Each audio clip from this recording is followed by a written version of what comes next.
अग्नि परीक्षा में आज बात करेंगे युवाओं की, जिन्हें साधने के लिए सियासत पूरी तरीके से एक्टिव हो चुकी है। चुनाव नजदीक है तो युवाओं के लिए दावे और वादों की बौछार भी की जा रही है। मध्य प्रदेश या फिर छत्तीसगढ़, दोनों ही राज्यों में युवा अहम भूमिका निभाने वाले हैं।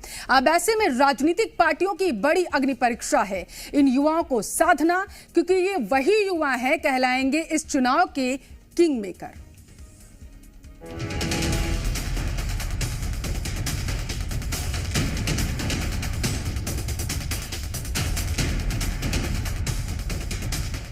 मध्य प्रदेश और छत्तीसगढ़ में चुनावी रणभेरी बज चुकी है।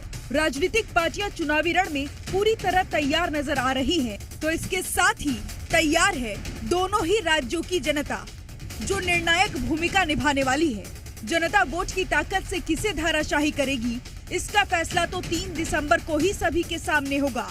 लेकिन उससे पहले इसी जनता को लेकर दावे का दौर भी जारी है, क्योंकि नेताओं के सामने युवाओं को साधने की एक बड़ी अग्नि परीक्षा है। सियासत की नजर युवाओं पर है, वो युवा जो पहली बार लोकतंत्र के इस महापर्व में अपनी अहम भूमिका निभाने जा रहे हैं। नजर तो उन युवाओं पर भी है जो रोजगार और शिक्षा का मुद्दा उठाकर पोलिंग बूथ तक पहुंचेंगे।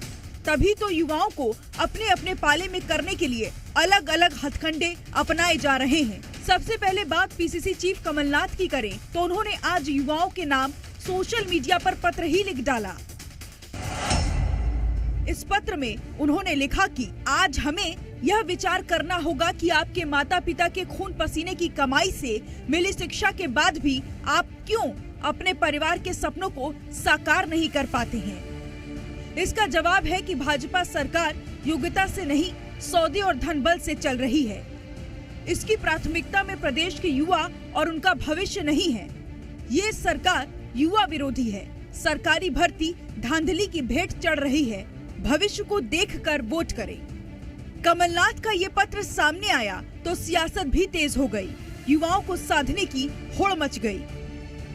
कांग्रेस का हमेशा से काम आरोप और प्रत्यारोप का रहा है। युवा हमारा मध्य प्रदेश का बहुत जागरूक है और वो सब देख रहा है और वो समझ रहा है। जो आज जो वोट देने की स्थिति में है वो युवा 18 वर्ष के ऊपर का है। उसने पुराने पूरे 20 वर्ष अगर वो मध्य प्रदेश को देखे तो युवा समझेगा कि भाजपा ने, भारतीय जनता पार्टी ने मध्य प्रदेश के लिए क्या योगदान दिया है। चाहे वो कोई भी वर्ग हो, महिला हो, चाहे वो युवा हो, चाहे वो किसान हो, चाहे वो इंडस्ट्रीज हो, चाहे वो औद्योगिक क्षेत्र हो, हर क्षेत्र के लिए भारतीय जनता पार्टी ने काम किया है। आज बहुत जगह के ऊपर गुमराह करने का काम किया जा रहा है कि भविष्य के अंदर आपको ये मिलेगा, वो मिलेगा, और फर्स्ट टाइम वोटर को लुभाने के प्रयास किए जा रहे हैं। फिर झूठ के माध्यम से वो अगर दोबारा इनके झूठ में, इनके भ्रम में आता है तो उसका भविष्य जो है वो खतरे में आएगा। और आज संवाद के माध्यम से उसको बताना जरूरी है कि एक बार फिर से ठगने वाले सामने खड़े हुए हैं और ठगने की नई नई स्कीम्स दे रहे हैं, लेकिन वो गुमराह ना हो और एक मत होकर अपना वोट अपनी जिम्मेदारी के साथ डाले।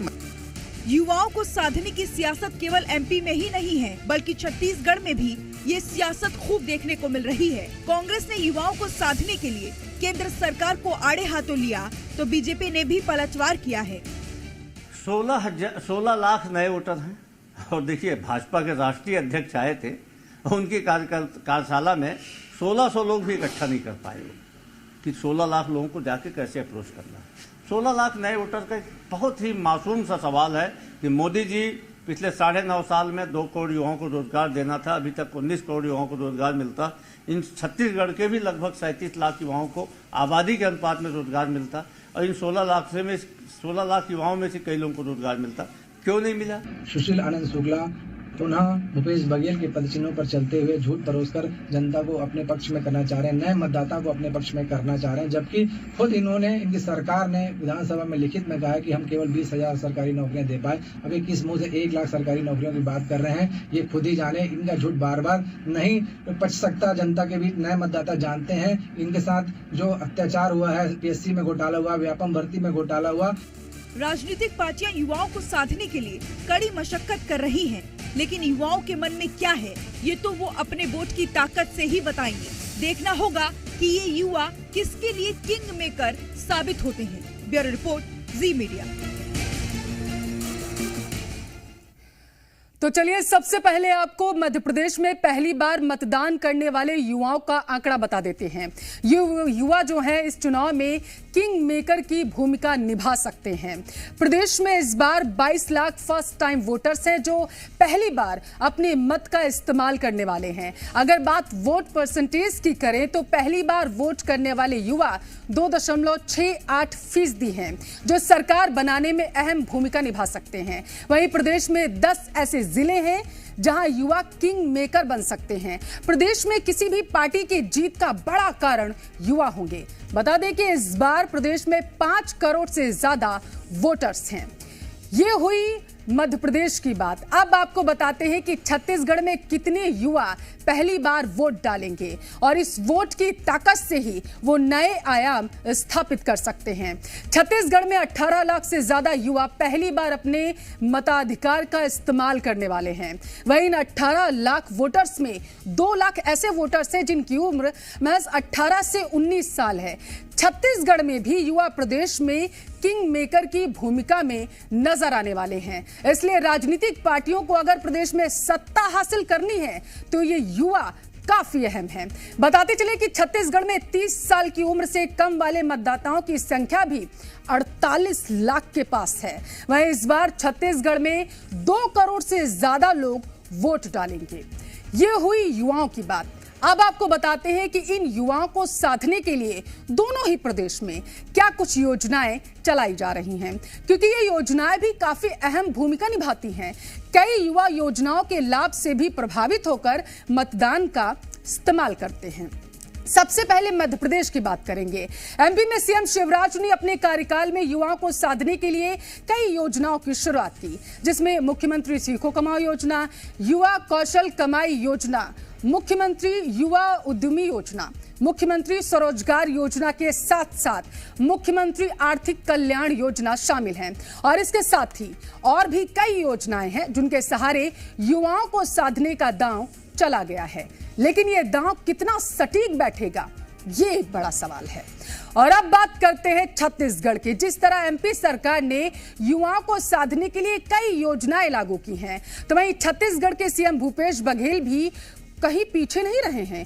उन्होंने भी युवाओं के हित में कई योजनाएं लागू की, जिसमें मुख्यमंत्री युवा स्वरोजगार योजना, युवा मितान परिवहन योजना, बेरोजगारी भत्ता योजना, छात्रों की उच्च शिक्षा के लिए सरकार ने जवाहरलाल नेहरू उत्कर्ष योजना और युवा कैरियर निर्माण योजना जैसी योजना भी चलाकर फ्री कोचिंग बच्चों को दिलाई।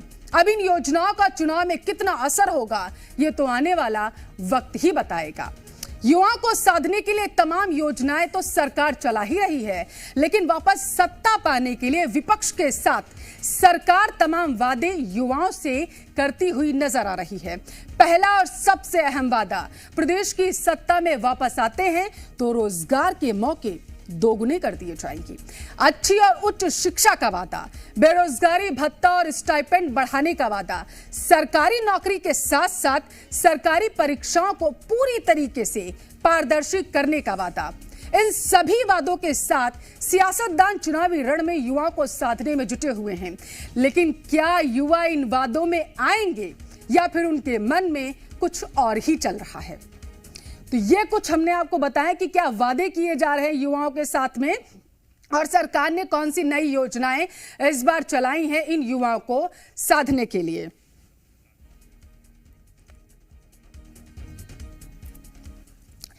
और सरकार ने तो अपना दांव खेल दिया है। कितना सटीक बैठ रहा है दांव, ज्यादा जानकारी लेंगे। जी मीडिया संवाददाता भोपाल से लाइव जुड़ चुके हैं प्रमोद शर्मा और रायपुर से हमारे साथ हैं सत्य प्रकाश। सबसे पहले मैं प्रमोद आपके पास आऊंगी।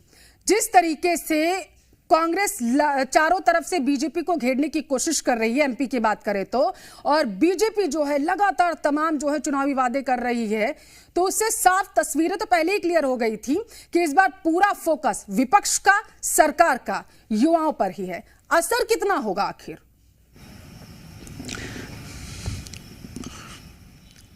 असर आधा नहीं, पूरा देखिए हाथ में है युवाओं की। और यही वजह है कि चाहे सत्ताधारी बीजेपी हो चाहे विपक्षी पार्टी कांग्रेस हो, दोनों ही पार्टियों के राजनीतिक भविष्य का फैसला कौन करेंगे, इस बार मध्य प्रदेश के 22,36,000 के आसपास न्यू जो वोटर हैं, फर्स्ट टाइम वोटर हैं, वो भविष्य तय करने वाले हैं। यही वजह है कि दोनों ही पार्टियों की जो निगाहें हैं, टकटकी है, वो इस समय युवाओं पर आ टिकी है और युवाओं के हित की बात इस चुनावी सीजन के बीच में पॉलिटिकल पार्टियां करती आ रही हैं। लेकिन मध्य प्रदेश में यदि युवाओं के हित की बात की जाए तो जितनी भी सरकारी भर्तियां हुई हैं, चाहे वो शिक्षक भर्ती हो, चाहे वो पटवारी भर्ती हो, धांधली की भेंट चढ़ी है। और हैरत की बात तो ये है कि कमलनाथ की तरफ से जो पत्र लिखा गया है युवाओं को, फर्स्ट टाइम वोटर को, उसमें उन्होंने यही याद दिलाया कि युवाओं की चिंता करंट सरकार ने नहीं की है। ये बात सही है। पटवारी भर्ती में धांधली हुई तो कहा गया कि जांच रिपोर्ट आएगी, लेकिन तारीख बीत गई, जांच रिपोर्ट अब तक नहीं आई। एमपी में युवाओं के साथ ऐसा खिलवाड़ हुआ कि फर्जी दिव्यांग तक बना दिए। कुल मिलाकर एक देखिए, कांग्रेस पार्टी अपने आप को युवाओं की हितैषी बता रही है, तो वहीं दूसरी तरफ बीजेपी कह रही है कि हम युवाओं की बात करेंगे। लेकिन सवाल ये है, ये वो युवा है जो 18 साल की दहलीज पे आप पहुंचे हैं। ये किसी ना तो कंपटीशन एग्जाम में इन्होंने भाग लिया है, ना ये कोई अभी तक 12वीं पास करके पहुंचे हैं, ना कोई जॉब के लिए एलिजिबल थे। तो कुल मिलाकर इन युवाओं को साथ कौन पाएगा, क्योंकि ये किसी भी योजना के पात्र नहीं है और ना इन्हें सरकार से कोई लाभ मिला है, ना इनके साथ किसी ने कोई धोखाधड़ी की है। कुल मिलाकर दोनों ही पार्टियां अपने आप को हितैषी बताकर फर्स्ट टाइम वोटर को साथ लेने की कवायद कर रही हैं। और ये युवा इस बार मध्य प्रदेश का राजनीतिक भविष्य तय करेगा, क्योंकि फर्स्ट टाइम वोटर 22,36,000 के आसपास हैं। और ये 22 लाख की जो सियासी लड़ाई है मध्य प्रदेश में इस वक्त वो चरम पर पल्लवी नजर आ रही है। दोनों ही पार्टियां अपने अपने लुभावने दावे कर रही हैं और कुल मिलाकर युवा जिस तरफ मुड़ गया वो देखिए उसके लिए रास्ता आसान हो जाएगा। 18 से 20 साल का वोटर भले ही अभी किसी योजना के लिए पात्र ना हो, लेकिन ये जब वोट डालेगा तब सरकार को पलटने की ताकत रखता है। और यही वजह है सत्या कि बीजेपी को पूरी तरीके से घेरने की कोशिश प्रदेश में तो कांग्रेस कर ही रही है। अगर रोजगार की बात करें, क्योंकि युवा जो है वो एक ही मुद्दे पर आकर के टिक जाता है और वो है रोजगार, प्रदेश में तो घेर ही रही है और दूसरी तरफ केंद्र सरकार को भी निशाने पर ले रही है। देखिए, भाजपा विपक्ष में है छत्तीसगढ़ में, और विपक्ष में होने के नाते चाहे वो पीएससी की गड़बड़ी हो, जो लगातार भाजपा इस मुद्दे को उठा रही है और कह रही है कि गड़बड़ी हुई है, या इसके अलावा रोजगार की बात हो, नौकरी की बात हो, इस मुद्दे पर सरकार को घेर रही है। लेकिन छत्तीसगढ़ में कांग्रेस पार्टी की सरकार है और सत्तारूढ़ दल या सत्तारूढ़ दल के जो नेता हैं वो लगातार कह रहे हैं कि छत्तीसगढ़ की कांग्रेस सरकार की जो योजनाएं युवाओं के लिए रही है, उन योजनाओं का फायदा देश की दूसरी राज्यों से कहीं ज्यादा और बेहतर तरीके से युवाओं को दिया जा रहा है। यहाँ तक कि बेरोजगारी भत्ता भी देकर नौकरी के लिए वो अच्छे से पढ़ाई करें, उसमें एक मदद की जा रही है, ये कांग्रेस पार्टी की ओर से कहा जा रहा है। लेकिन इस सबके बीच सबसे बड़ा सवाल ये है कि आखिर विश्वास किस पे छत्तीसगढ़ के यूथ करते हैं, और ये 3 दिसंबर को पता चलेगा। अपने अपने मुद्दे रखने की कोशिश जरूर है। देखिए, छत्तीसगढ़ में करीब करीब 1/4 जो वोटर हैं वो यूथ हैं, 30 साल तक की उनकी उम्र है, और लगभग 18,68,000 के आसपास, मतलब 18.5 लाख से ज़्यादा वोटर है वो पहली बार अपने मताधिकार का उपयोग करेंगे। तो ऐसे में समझिए कि कैसे अलग अलग भाजपा या कांग्रेस अपने यूथ विंग के जरिए इन्हें अपने पाले में करने की कोशिशें कर रहा है, और ये कोशिशें लगातार मैदान पे दिखाई दे रही है। मसलन भाजपा की बात करें तो अभी हाल ही में जो भाजयुमो के राष्ट्रीय अध्यक्ष तेजस्वी सूर्या हुआ कर गए हैं, युवाओं के एक बड़े चेहरा भाजपा में माने जाते हैं अनुराग सिंह ठाकुर, केंद्रीय मंत्री हैं, वो आकर गए हैं। कई सारे ऐसे नेता हैं। कांग्रेस पार्टी भी लगातार युवाओं को अपनी तरफ खींचने के लिए कई सारे अभियान चला रही है। तो कुल मिलाकर अगर हम कहें तो एक निर्णायक भूमिका में